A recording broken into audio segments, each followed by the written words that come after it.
This is the Nilight brake and turn signal strip. This is really easy to set up. You just hook it up to your already existing electrical system for your backup and right and left signal lights. The reason why we installed this is because it's significantly brighter than the typical lights that our truck has. That way we'd be more noticeable on the road. It has your right and left turn signals, reverse lights, and your brake lights.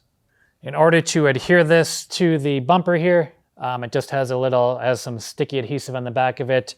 We just had to clean this and stick it right on there, and it's held up well, and we really love the look of it. Thanks to Nilight for sending us these products to review.